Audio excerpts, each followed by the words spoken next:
Namaste, Mr. Rajshekhar Rao. Namaste. This is a series, Mr. Rajshekhar Rao. Welcome once again to my audience. ये series Rajshekhar Rao साहब हम एक कर रहे हैं कि चैलेंजेस 2025 और वो स्पेसिफिक एरिया के हैं। जैसे मिस्टर अरुण कुमार से मैंने इकोनॉमी पे पूछा, डिफेंस पे पूछा, कुछ विशेषज्ञ थे जिन्होंने हमारे विदेश नीति के चैलेंजेस बताए। हमने कश्मीर के लोगों से कुछ पूछा कि भाई आपके चैलेंजेस क्या हैं, या एजेंडा 2025 आपका इमीडिएट 1 2 3 4 ये जरूर होना चाहिए। आंध्र प्रदेश के रेफरेंस पे मुझे लगा कि आपसे अच्छा कोई नहीं जानता है, क्योंकि आपने पुरानी रिजीम देखा, नया चेंज ऑफ गार्ड हुआ। 2024 was very important for Andhra Pradesh. Change of guard हुआ, स्टेट गवर्नमेंट बदली। मैं इसलिए आपसे पूछ रहा हूं, आपके हिसाब से प्रमुख मुद्दे, उसको प्रॉब्लम कहिए, मुद्दे कहिए, चुनौती कहिए, चैलेंजेस कहिए या एजेंडा कहिए, what are the 2 3 4 important things in your, आपकी नजर में, कि भाई ये सबसे इंपॉर्टेंट, फिर ये राजशेखर राव साहब for Andhra Pradesh. Anand ji, thank you for having me on this show. Andhra Pradesh जब से बाइफर्केशन हुआ है, उसका टॉप मेन प्रॉब्लम था कि आंध्र प्रदेश के यूथ के लिए एम्प्लॉयमेंट जनरेट कैसे करें। जब स्टेट बाइफर्केशन हो गया तो सारे जो इंडस्ट्रीज है जहां पे एम्प्लॉयमेंट जनरेट होते हैं वो तेलंगाना के हिस्से में चले गए, और आंध्र प्रदेश में एम्प्लॉयमेंट जनरेशन मेन मुद्दा था। तो उसको कंपनसेट करने के लिए मनमोहन जी ने कहा, पूर्व प्रधानमंत्री जी ने कहा कि आंध्र प्रदेश को अगर हम स्पेशल कैटेगरी स्टेटस दे देंगे तो टैक्स इंसेंटिव्स को अट्रैक्ट होकर इंडस्ट्रियल जो है इन्वेस्ट करेंगे आंध्र प्रदेश में, ताकि वहां पे इंडस्ट्रीज बने और स्पेशल कैटेगरी स्टेटस के जरिए वहां का एम्प्लॉयमेंट जनरेशन हो। मनमोहन सिंह जी ने 5 साल की बात की तो मोदी जी ने 10 साल की बात की, तो लोगों ने मोदी जी पे भरोसा किया। जैसे ही वोट पड़े उन्होंने पलटी मार दी और कहा कि हम नहीं दे सकते। तो आंध्र प्रदेश का जो है एक्चुअली जो है वो एक कंपेंसेशन है, वो एक तरह से इंश्योरेंस है, वो जो वादा किया गया था स्टेट बाइफर्केशन के टाइम पे कि आपकी यूथ को हम ऐसा एम्प्लॉयमेंट जनरेशन करवा के देंगे। आज तक वो फुलफिल नहीं हुआ, और वो सबसे मोस्ट बिगेस्ट प्रॉब्लम है आंध्र प्रदेश के लिए। वो एम्प्लॉयमेंट जनरेशन है। वो एम्प्लॉयमेंट जनरेशन तभी हो सकता जब आंध्र प्रदेश को स्पेशल कैटेगरी स्टेटस दिया जाए। अब बात यहां तक पहुंची कि 1 अप्रैल 2025 से आंध्र प्रदेश के काफी लोग सेंट्रल गवर्नमेंट को टैक्सेस पे करना बंद करना चाहते हैं, तब तक उनको स्पेशल कैटेगरी स्टेटस का अनाउंसमेंट ना हो जाए। स्पेशल कैटेगरी स्टेटस का अनाउंसमेंट होने के बाद में with arrears they want to pay the taxes to central government. तो आप हमें जो वादा किया है वो पूरा करने के बाद में आपका जो पैसा है आप ले लीजिए। ये आंध्र प्रदेश का एक उसको काउंटर करने का सबसे बड़ा फर्स्ट थिंग है। सेकेंड है Polavaram project. Polavaram project is going to be the lifeline of Andhra Pradesh, especially on agricultural sector. वो जो है ना, उसको क्या किया गया, उसको सेंट्रल गवर्नमेंट का प्रोजेक्ट बाइफर्केशन एक्ट में लगाया गया है, उसका जो भी खर्चा आएगा सेंट्रल गवर्नमेंट उसको बेयर करेगी। लेकिन दुर्भाग्यवश क्या हुआ, चंद्रबाबू नायडू 2014 में मुख्यमंत्री बनने के बाद में कहा कि हम इसका बनाने का जिम्मा हम ले लेते हैं, पैसा आप दे दीजिए। तो जैसे ही चंद्रबाबू नायडू अपने इन्फ्लुएंस के साथ उसको एक्सेप्ट करवा लिए, भारतीय जनता पार्टी ये बोलने लगा कि आप लैंड प्रोक्योर करके दीजिए, हम प्रोजेक्ट बनाएंगे। According to the act it is national project. National project मतलब लैंड एक्विजिशन का जो भी खर्चा है वो सेंट्रल गवर्नमेंट को उठाना है। तो ऐसे कई अड़चने उन्होंने डाली। अभी क्या है, वो डैम का हाइट कम करने की कोशिश की जा रही है। अगर डैम का हाइट कम हो गया तो इमर्शन, जो भी पानी में डूबेगा उसका इलाका कम हो जाएगा, और केंद्र सरकार पर वो कंपनसेशन देने का भार जो है कम हो जाएगा। इसको सोचते हुए केंद्र सरकार ये भी दबाव डाल रही है कि पोलावरम प्रोजेक्ट का हाइट कम किया जाए। ये भी एक सबसे बड़ी प्रॉब्लम है जो आंध्र प्रदेश के जनता जो है, खासकर किसान जो है, इसके खिलाफ है, क्योंकि ये भी एक बाइफर्केशन का प्रॉमिस है। अगर आप 4-5 मीटर अगर आप डैम का हाइट कम कर देंगे उसको कोई फायदा नहीं है, स्पेशली उसमें आपका पावर जनरेशन रुक जाएगा। अगर हाइट कम करेंगे तो पावर जनरेशन रुक जाएगा। ये सेकेंड प्रॉब्लम है। Third main problem is Andhra Pradesh का जो है what do call investments attract करना। इन्वेस्टमेंट क्योंकि स्पेशल कैटेगरी स्टेटस नहीं है, nobody is coming forward to invest in Andhra Pradesh. क्योंकि बगल में ही आपको तेलंगाना है जो वेल ऑर्गेनाइज्ड हैदराबाद है। जो भी आंध्र प्रदेश का जो है वो इन्वेस्टर वो जाके बाहर लगा रहा है अपने स्टेट में लगाने के बदले में, उसको भी कंपनसेट करने के लिए कोई मैकेनिज्म नहीं है आंध्र प्रदेश में आज तक। And fourth is Amravati project. Amravati एक कैपिटल सिटी है, चंद्रबाबू नायडू का ड्रीम सिटी है। उसको वो बनाना चाहते थे 2014 में बना के दुनिया का सबसे बड़ा कैपिटल बनाना चाहते हैं। उसमें उन्होंने 35,000 एकड़ के प्रोक्यूरमेंट करके उसमें बनाना चाहते हैं।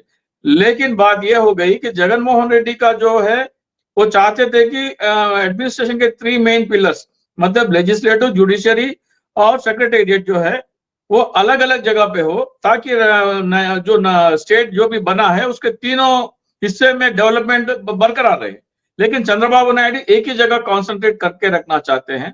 उनका ये अमरावती प्रोजेक्ट में उनका इतना ज्यादा इंटरेस्ट क्यों है? क्योंकि उनके अपने खुद के काफी लोग उसमें इन्वेस्ट कर चुके हैं।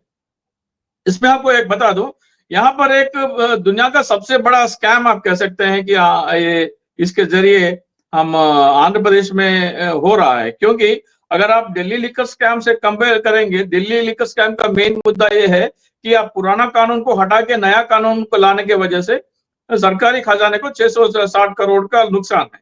सिमिलरली आंध्र प्रदेश में 2013 लैंड एक्विजिशन एक्ट मतलब भूमि अधिग्रहण कानून 2013 होने के बाद में उसको हटा के चंद्रबाबू नायडू ने लैंड पूलिंग स्कीम के नाम से एक नया कानून लेके आए, जिसके तहत सरकारी खजाने को 5 लाख करोड़ का करीब करीब नुकसान हो रहा है। इसके डिटेल में हम बाद में जाएंगे, लेकिन अगर दोनों को अगर कंपेयर करें तो दोनों एक ही किस्म के जुर्म है। लेकिन चंद्रबाबू नायडू ऐसे तैसे उनको अपना जो 16 MP के बल ताकत समझ लीजिए वो उसमें करके वो कैसे जैसे कि तैसे वो कंप्लीट करना चाहते हैं। लेकिन ये जो जमीन जो ली गई है वो जो है पूरा रिवर बेड को लग के है, मतलब बाढ़ आने से वो पूरा डूब जाएगा। मतलब अगर आंध्र प्रदेश में अमरावती में अगर कैपिटल बनता और क्योंकि वो रिवर बेड को लग के है और बाढ़ आने तो ये कैपिटल नहीं देख सकता। लेकिन क्योंकि अपने लोगों के इन्वेस्टमेंट है, खुद के इन्वेस्टमेंट से इस प्रोजेक्ट में चंद्रबाबू नायडू ने ये जिद कर बैठा है कि हम कैपिटल वहीं बनाएंगे। तो काफी इसमें जो है ना कंफ्यूजन है। जगन मोहन रेड्डी का थियरी एक है, चंद्रबाबू नायडू का थियरी है। दोनों को अगर हम हटा भी दे तो करप्शन का जो सबसे बड़ा मुद्दा है उसको आप हटा के आप भले अमरावती में कैपिटल बनाइए, लेकिन सरकारी खजाने को जो नुकसान हो रहा है लाखों करोड़ों रुपए का, उसको आप ये देखना चाहिए, इंश्योर करना चाहिए कि सरकारी खजाने को कोई ज्यादा नुकसान ना हो और उसका जो भी प्रॉफिट आ रहा है वो सरकारी खजाने को पहुंचे, ना कि प्राइवेट इन्वेस्टर्स को। सो ये 4 मेन मुद्दे हैं आंध्र प्रदेश के सामने आज की तारीख में। जी जी, मेरे एक दो छोटे छोटे सवाल हैं। मैं इसलिए आपसे पूछ रहा हूं कि एक समय में हैदराबाद को आईटी कैपिटल ऑफ इंडिया के रूप में डेवलप किया जा रहा था, मतलब बेंगलोर से आगे निकल रहा था नोएडा। आज अगर हैदराबाद तो मेरे ख्याल में तेलंगाना के साथ चला गया है, तो क्या एक चैलेंज ये नहीं है आंध्र प्रदेश के सामने कि उसका जो आईटी स्ट्रेंथ है उसको वापस लाए, कैसे लाए? This is challenge. जरूर सर, अभी आप आईटी सेक्टर को वापस लेके आना चाहते हैं, वो वही पॉसिबल है जहां पर सिटी ऑलरेडी एस्टैब्लिश्ड हो, एयरपोर्ट और रेल कनेक्टिविटी हो और वेल डेवलप्ड सिटी हो। लेकिन आप उसको आप अगर अमरावती में लेके आना चाहते हैं जहां पर अभी पूरे खुले खेत पड़े हुए हैं, वहां वो सिटी डेवलप होने में 4-5 साल लग जाएंगे और ये शिफ्ट होने में काफी ज्यादा टाइम लग जाएगा। चंद्रबाबू नायडू पहले ये करना चाहिए था कि अगर जो भी सॉफ्टवेयर इन्वेस्टमेंट कंपनीज है वो पहले अगर विशाखापट्टनम शिफ्ट हो जाए, क्योंकि वहां का सिटी आंध्र प्रदेश का आज का सबसे बड़ा सिटी है, तो शायद बहुत ही बेहतर अभी तक डेवलपमेंट हो चुकी होती। दूसरी बात है, अगर स्पेशल कैटेगरी स्टेटस दे दिया होता तो आंध्र प्रदेश को आने वाले सबसे बड़े पहले जो कंपनीज है उस सॉफ्टवेयर के कंपनीज है, क्योंकि इंफ्रास्ट्रक्चर सीमेंट प्रोजेक्ट या कुछ और प्रोजेक्ट लगाने में काफी टाइम लग जाएगा। लेकिन ये सॉफ्टवेयर कंपनीज आने के लिए आपको खाली कंप्यूटर लेके आके वहां काम शुरू करना है। अगर स्पेशल कैटेगरी स्टेटस आ गया होता तो आंध्र प्रदेश मेरे ख्याल से 50% of the investments in Hyderabad in software already Andhra Pradesh में आ चुके होते। तो जो भारतीय जनता पार्टी ने हमें आंध्र प्रदेश की जनता को जो धोखा दिया और चंद्रबाबू नायडू अपना जो उसके ऊपर बात नहीं कर रहे हैं, ये पूरे कारण है आंध्र प्रदेश का जो रेवेन्यू जनरेशन में, एम्प्लॉयमेंट जनरेशन में काफी नुकसान हो रहा है। और एक और बात, एक और प्रॉब्लम बता दो, जगन मोहन रेड्डी के टेन्योर से ये 7 मंथ में करीब करीब 20% रेवेन्यू जनरेशन कम हो गया है। मतलब जगन मोहन रेड्डी के टेन्योर में जो रेवेन्यू जनरेट होता था वो आज कम हो गया है। 15 to 20% शॉर्टफॉल चल रहा है। इसको भी एड्रेस करने के लिए कोई मैकेनिज्म नहीं है, कोई वजह नहीं बता रहे। तो पूरा जो है आंध्र प्रदेश, पूरा स्टेट जो है वो कैओस में है। पीपल परेशान, लोग परेशान हैं। आप किसी के पास आप जाके माइक उठा के रख दे तो काफी निराशा और काफी दुखद कहानियां लोग सुनाएंगे। जो प्रॉमिसेस चंद्रबाबू नायडू जनता के सामने रखे वो तो फुलफिल नहीं करे। जो प्रीवियसली जगन मोहन रेड्डी इंप्लीमेंट कर रहे थे वो भी बंद है। जो स्कीम्स जगन मोहन रेड्डी चला रहे थे पिछले 5 साल से, उसको कम से कम कंटिन्यू करना चाहिए था।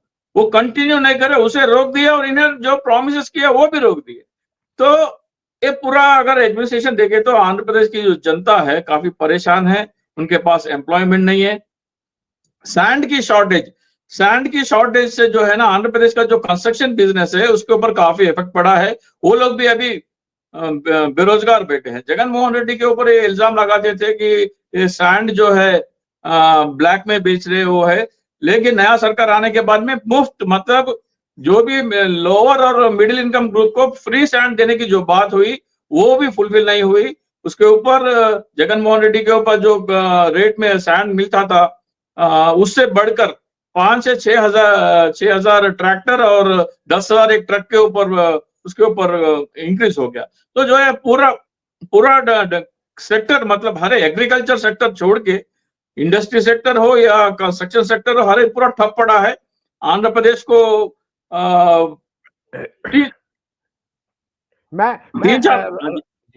साहब, एक अंतिम एक और वो है क्योंकि मैं तो अपने, जैसा कहा जा रहा है कि ट्रम्प साहब अब नए राष्ट्रपति हो गए हैं अमेरिका के, और वहां पे इलीगल इमिग्रेंट्स को वो बाहर निकालने की बात कर रहे हैं। और उसमें जो भारत के जो 3 प्रमुख राज्य हैं, 18,000 लोगों को शायद तुरंत बेदखल करेंगे। उसमें गुजरात, पंजाब और आंध्र प्रदेश, ये 3 जगह से सबसे ज्यादा लोग हैं। ये भी आपको लगता है कि this is also challenge which has to be addressed, जिसमें आंध्र प्रदेश अकेले कुछ नहीं कर सकता है, वो तो यूनियन गवर्नमेंट का। जी, लेकिन आंध्र प्रदेश के ऊपर इफेक्ट जरूर पड़ेगा, क्योंकि आंध्र प्रदेश का जो पंजाब के मेरे ख्याल से सॉफ्टवेयर सेक्टर पंजाब और गुजरात से है या नहीं मालूम, लेकिन आंध्र प्रदेश से जो है सॉफ्टवेयर सेक्टर का बहुत ज्यादा लोग यूएस और यूके में काम कर रहे हैं। मेरे ख्याल से अमेरिका में जो भी इलीगल इमिग्रेंट्स है, अगर वो वापस आ जाएंगे तो आंध्र प्रदेश का ऊपर काफी बोझ पड़ेगा। वो भी अनएम्प्लॉयड हो जाएंगे। पता नहीं वापस आके वो आंध्र प्रदेश में सेटल होंगे या तेलंगाना में सेटल होंगे, ये तो नहीं पता। लेकिन आंध्र प्रदेश को अगर उभरना है तो आंध्र प्रदेश का जो मेन प्रॉमिस है नरेंद्र मोदी जी द्वारा दिया गया स्पेशल कैटेगरी स्टेटस, उसको एड्रेस किए बगैर आंध्र प्रदेश का डेवलपमेंट इम्पॉसिबल है। चाहे कोई भी मुख्यमंत्री, अगर बीजेपी का भी सरकार बन जाए आंध्र प्रदेश में, without special category status Andhra Pradesh का डेवलपमेंट इम्पॉसिबल है। जी जी, thank you so much Rao साहब फॉर ज्वाइनिंग दिस। और हम लोग की कोशिश ये रहेगी कि हम लोग इस तरह के छोटे छोटे एक टाइम के बाद बात करते रहें, क्योंकि सॉल्यूशंस की बात हम लोग अपने डिस्कशन में करते हैं, उसकी क्यों हुआ ये बात करते हैं, लेकिन आज शायद एक उस चश्मे से आंध्र प्रदेश को देखने की, आपने देश को बताने की कोशिश की है कि यहाँ की बेसिक प्रॉब्लम्स या बेसिक चैलेंजेस क्या है। Thank you so much for joining, बहुत बहुत धन्यवाद।